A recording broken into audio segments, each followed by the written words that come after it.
Assalamu alaikum warahmatullahi ta'ala wa barakatuh. So barkanmu da sake haɗuwa wannan class ɗin namu na web design. Za mu ci gaba a kan bidiyo da muka tsaya na baya. So mun ga cewa za a turo mana bacin mun yi payment ɗinmu, mun biya kuɗin hosting da domain ɗinmu, za a turo mana Gmail, wato domin wanda za mu tabbata a cikin Gmail ɗinmu za mu ga email. An saka mana message na hosting plan ɗinmu da kuma information akan control panel wato C panel ɗin website ɗinmu. So kuma yadda na alƙawari a yau za mu ci gaba.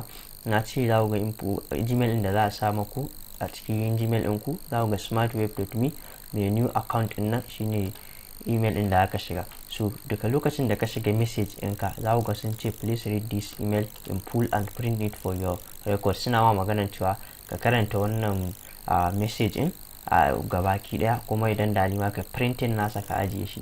So yanzu za ku yi ajiye shi a cikin email ɗinku ko wani abu. Wannan message ɗin yana ɗauke da duka bayanai akan shi kan shi website ɗinku.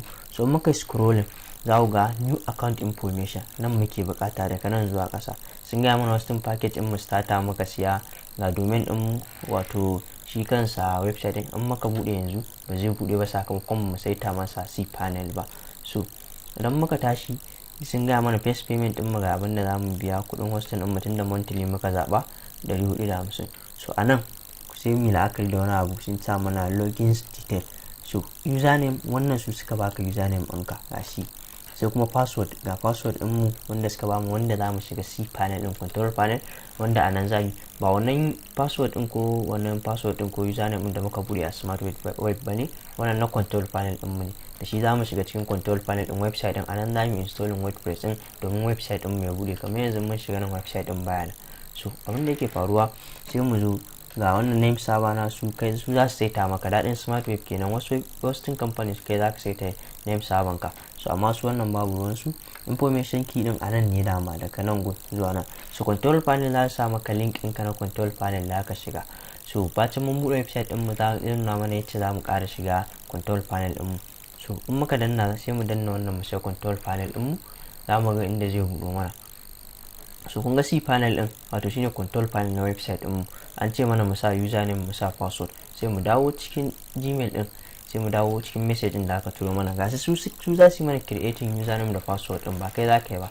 So in kai sai mu copy username ɗin, kun ga kamar yadda suka sa, sai mu danna copy, sai mu zo mu pasting ɗin username ɗin, sai mu paste.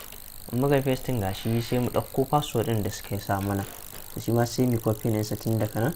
Kowa da password ɗinsa, kowa ba kai za ka saita ba, su za su baka. So muka zo za mu pasting shi kan shi password ɗin, da mun yi pasting haka sai mu danna login ya shiga mana.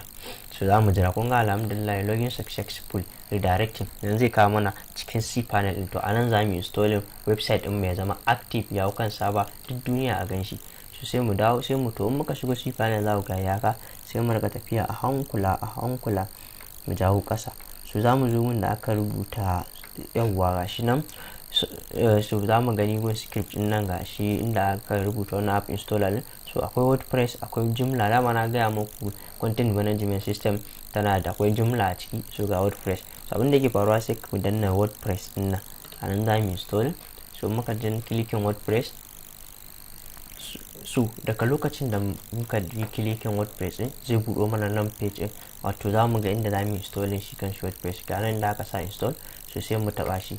So overview din da yake mana zai nuna mana cewa space din da muke so a yi mana installing Wordpress a kai muna buƙatar 60 MB ga baki ɗaya. To kuma in kuka tuna a hosting plan ɗin mun sai 3 gig ne. So kun ga muna da space in 2.996 da 2997.21 MB. So kun ga 3 gig an ci ma bai fi 3 MB ba, 3 point wani abin MB, kuma 60 MB yake bukata. Na ga muku dama website space yake bukata. So in muka zo za mu danna install nan, muka click install zai ce mana so anan gun mu yi following gun sosai domin anan za mu installing website din mu. So anan za mu sa anan gun za mu zo mu click sai mu sa https www, sai mu zo martech.com.ng, haka shine domain din mu. Sai mu goge wannan wp nan, ba ruwan mu da za mu goge. So nan yana gaya mana wannan version za mu sa na Wordpress din mu, older version kowa yi. So sai mu je mu updating 6.0 yanzu ake. So sai site name my blog kenan, sai mu sa me sunan website din mu, mu kuma sai mu sa matic sai mu goge, sai site for description, site description wato abin da ake so website ɗinka, misali me website ɗinka yake yi, idan labarai ne za ka sa labarai, idan wani abu. So yanzu za mu sa website for technology. So in muka sa haka sai mu zo admin username. So wannan gun shine very important gun. A nan za ka yi wannan shine username da password ɗin da za ka buɗe ka rika shiga cikin website ɗinka kai editing wasu abubuwan kai design. So in kana so yanzu misali na mu sa admin sunan wannan, dole ka rike wannan gun, dole ka rike information na admin username da password ɗin, saboda da su za ka yi amfani ka shiga website ɗinka kai editing ɗin sa kai designing website ɗinka kai komai nan da shi za ka shiga dashboard ɗinka. So admin username mun sa Shamsu, password sai mu sa wanda muke so, misali yanzu zan sa password ɗin da nake so. Idan na sa gashi yayi good, so sai admin email, sai ka sa email ɗinka da kake so a rika tura ma, da shi za ka yi login kuma a rika tura ma wasu bayanan, sai ka goge wancan email ɗin me na hosting plan, sai ka sa email ɗin da kake so. Yanzu zan sa email ɗin da nake so, da shi zan rika amfani in login cikin website ɗin. So in na sa email ɗin, sai next step shine za su ce mana mu sa select plugins, kan mu sa yanzu ba yanzu za mu sa ba, sai mu scrolling team kuma kan mu sa ga teams nan suna gaya mana free teams da muke so mu nawa mu sa, so no need za mu sa. So yanzu email installation to ina muke so a yi mana installing a tura mana, shi ma za a tura mana wasu bayanai a ciki, sai mu sa same email ɗin da kake so a tura ma bayanan. In ya so email ɗin da ka buɗe website ɗin ne shi ma sai ka saka shi, amma ya ma fi dama ka sa email ɗin da ka buɗe website ɗin. So kun ga sai mu sa Aminu wane at gmail64@gmail.com bayan ya yi corresponding da nan shine. So da mun zo next abin da za mu shi ne za mu installing WordPress mu, sai mu danna install. Muna danna install zai kama page ɗin da zai ke mana installing WordPress ɗin, gashi kamar yadda kuke gani. So zai ɗauki 'yan mintuna kaɗan ne domin ya mana installing WordPress mu har mu shiga website ɗin. Yawwa, so da ya gama installing namu ga ya sa mana congratulations, the software was installed successfully. So kenan ta yi, yanzu za mu iya buɗe website ɗin mu. So kun ga WordPress has been successfully installed at www.matic. So in muka da open a new tab za ku ga website ɗin yanzu zai zama active, zai buɗe. Kun gani yanzu ya buɗe, gashi nan ba kamar da ba da in muka clicking. To yanzu website ɗin mu ya hau online, ya saba in internet, kowa zai iya zuwa ya buɗe shi, za ku yi duba.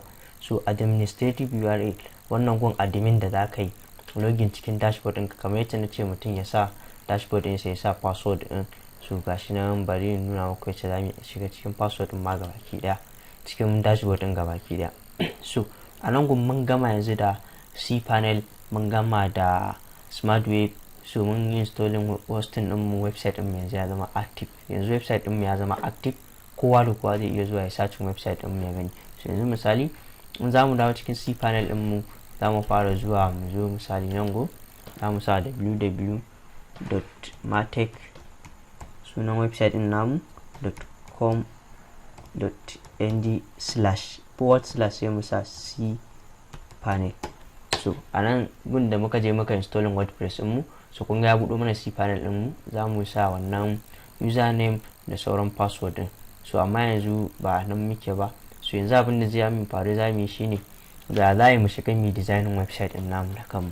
So abin da ke faruwa idan za mu shiga mu designing website ɗin, za mu zo mu sa website ɗin www ta yacce ake gane ma WordPress website kenan, www.matic.com.ng sai mu sa //wp wato WordPress, sai mu danna hyphen, sai mu sa admin. So muna sa wannan muna danna enter, zai kawo mana dashboard ɗin mu inda za mu shiga cikin website ɗin namu. Kun ga muka shiga dashboard ɗin namu. So idan muka shiga dashboard ɗin namu, za ku ga ya kawo mana mu sa username ko email ɗin da muka buɗe website ɗin, sannan password ɗin. So dama na gaya maku abun sai installing WordPress ka ajiye email ɗin da password ɗinka. So na sa username ina, na sha Shamsu64. So sai password ɗin shi ma zan sa password ɗin, kai ma ka san password ɗin da zaka sa naka, sai ka sa, sai kana sawa gashi nan inda kana so remember me koyaushe, kana so koyo page ɗin naka shiga dashboard ɗin browser ta rika tuna da kai. Da mun zo login ina danna su website ɗin dashboard ɗin mu, za mu shiga cikin dashboard ɗin website ɗin mu. So alhamdulillah kun ga yanzu mun shigo dashboard na website ɗin mu. Wannan shine dashboard na website ɗin mu. A nan za mu installing za mu designing komai na in na cancel, a nan za mu designing komai da komai. So a nan zan tsaya da wannan bidiyon. Insha Allah bidiyo na gaba za mu ga yacce za mu designing website din, mu sa masa themes, mu sa masa komai da komai. Ka kuma ta sunana Sadiq Abdullahi from Northern Infotech.